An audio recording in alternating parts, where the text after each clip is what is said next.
Yo, it's Garrett B, or G Baby, as they say. It's me, it's G Baby. That comes from a dude who's like, it's me, it's LBD.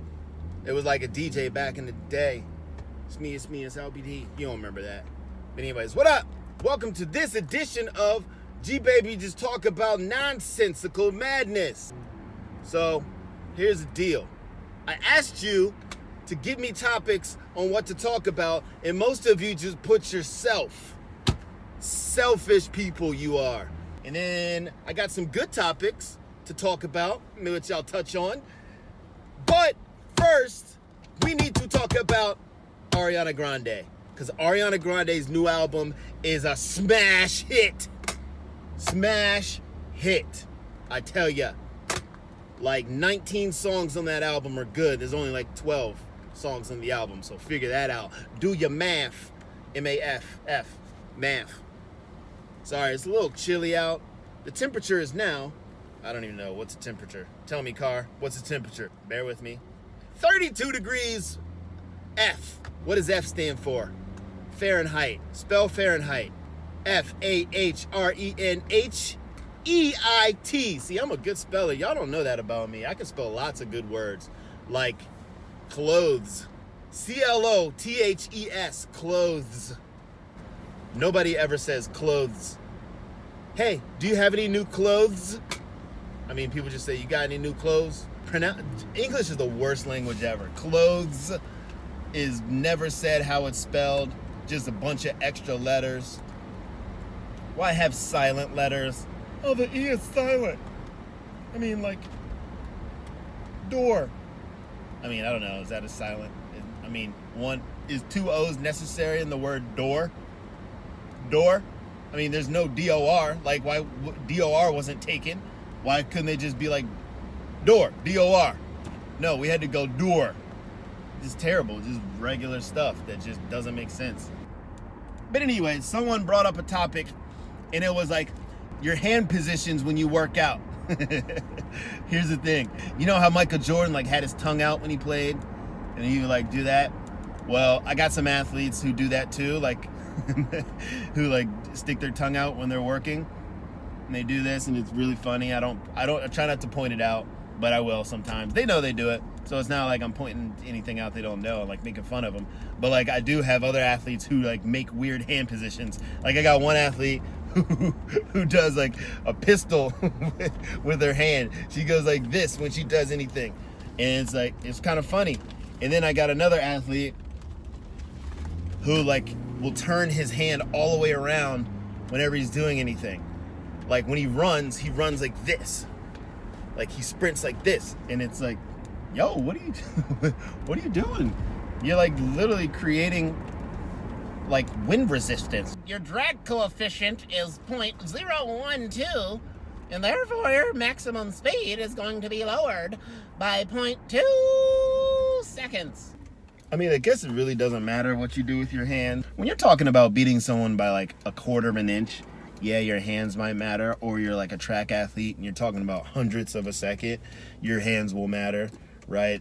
A lot of things that normal people wouldn't care about all of a sudden become like meteoric problems. Is that a word? Is that how you properly use that? Meteoric? I have never used the word meteoric.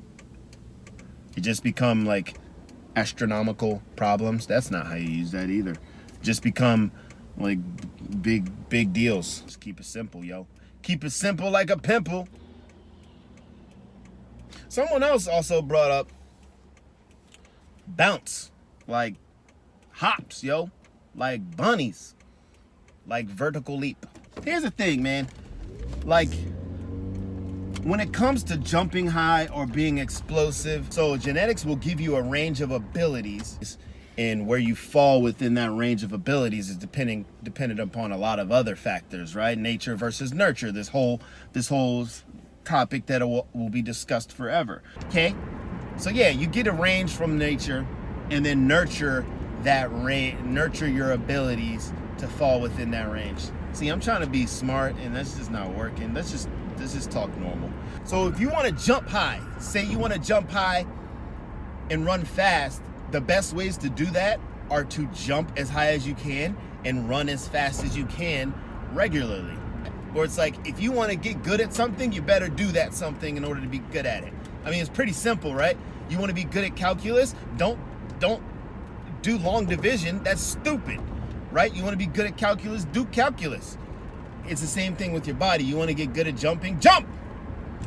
Right? But there's specifics you need to do. You can't just make up your own numbers when you're doing calculus problems, right? You actually need to solve the equation. Same thing goes with working out. Like, you can't just jump like you normally jumped and think you're just going to jump higher. Yes, that will, but your range of adaptation is going to be very low.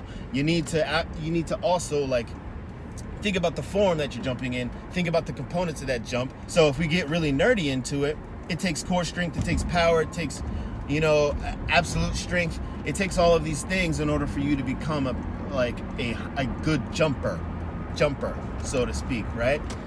Now you need that body to move efficiently, right? You can't have any energy leaks within that system. You put force into the ground will automatically give you that same force back. Now you need to transfer it, through your entire body so that you can fly off of the ground. If you have energy leaks or you absorb that force during some point, you're not gonna fly off the ground, right? So your body will adapt to any stress that's placed upon it. That's why lifting heavy will cause you to grow in size and grow in strength, right? But you have to reach a certain threshold. If you don't get above that threshold of adaptation, your body won't adapt.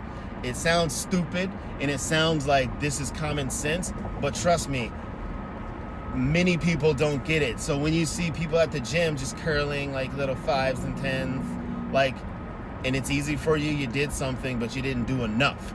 So you need to know that. Specificity of adaptation. Specificity of adaptation or something like that. So if we talk about how I train players to increase their vertical, there's a lot of different ways in which I do it, right? You can't have that tendon and muscle absorbing energy and storing it or dissipating it, right? You have to transfer that energy through the muscle. Let's look at the big joints. Your ground gives you force through the big joints, like the ankle, right? That ankle needs to lock and transfer force. It can't sink and your heel hit the ground and all of a sudden you just absorbed a ton of force, right? It has to lock and you have to transfer that force through your calf into that knee, right? Now that knee needs to transfer that force up to your hip through your hamstrings and your quads, right? Then that hip needs to transfer force up through your spine, right? So that hip, those glutes, those hip flexors, whatever, the glutes when you jump, need to transfer that force through your spine. So all that core muscle, right?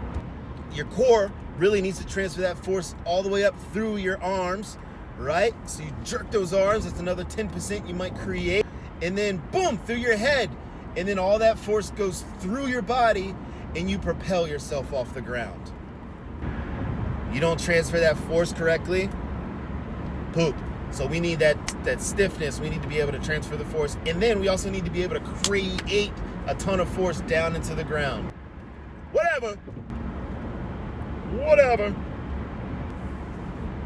So how I work on these things is I work on that muscle tensile strength, that ability to transfer strength. The better you get at locking those joints, the better you can transfer that strength. So I work on that a lot. And then the other thing I work on is creating tons of force and transferring it through the core. So everything I do involves the core. I don't really do very many exercises that don't involve the core, so that we can really work on that core being a pillar of strength to transfer force the entire time you're working out. It needs to be able to do that. That's what great athletes do. Great athletes can create tons of force and then manage tons of force, right? I mean, there's a lot going on there, yo. A lot going on there. I'm debating whether I should stop at Mike's, Jersey Mike's or not. I'm not eating cheesesteaks, really. I gave them Jones up. Them Jones is so good, yo. My favorite foods. You ready? Favorite foods. So yeah, anyways, my favorite sandwich is, you ready for this? Steak and cheese. Yo, favorite food. Ooh, steak and cheese. I can eat a steak and cheese any day, anytime. 3 in the morning. Yo, I don't want this. You want this? Hell yeah, boy. Yeah, boy. Like, send that joint over here, boy. I'll murk that sandwich. Murk that sandwich, boy. You know what a sandwich is? Sandwich is a real good sandwich. You call it a sandwich? I like a sandwich, please. Can I get a hoagie? A quarter-inch hoagie, a half submarine. Nah, we call it, yo, let me get a turkey sandwich. Best show on television. What do you think? Riverdale? Foolish. Riverdale's terrible. I couldn't even watch 7 minutes of Riverdale. Best show ever on television is The Sopranos. No? The Wire. Ugh. The Wire is so good because A, it's set in Baltimore, which is in Maryland, the great state of Maryland. So that's one reason. 2, the characters. Like, my favorite character ever on TV, Omar, is in The Wire, and he's incredible. But the thing about The Sopranos is, like, it showed the struggles of, like, a real-life dad stuck in this criminal world. He's just, like, pulling the rest of his life through this world, you know? Like, everyone is at the mercy of his criminal activity, pretty much. So it was dope. I like it. I loved it. I want some more of it. All right, I'm going to go on Jersey Mike's. Deuces. Peace.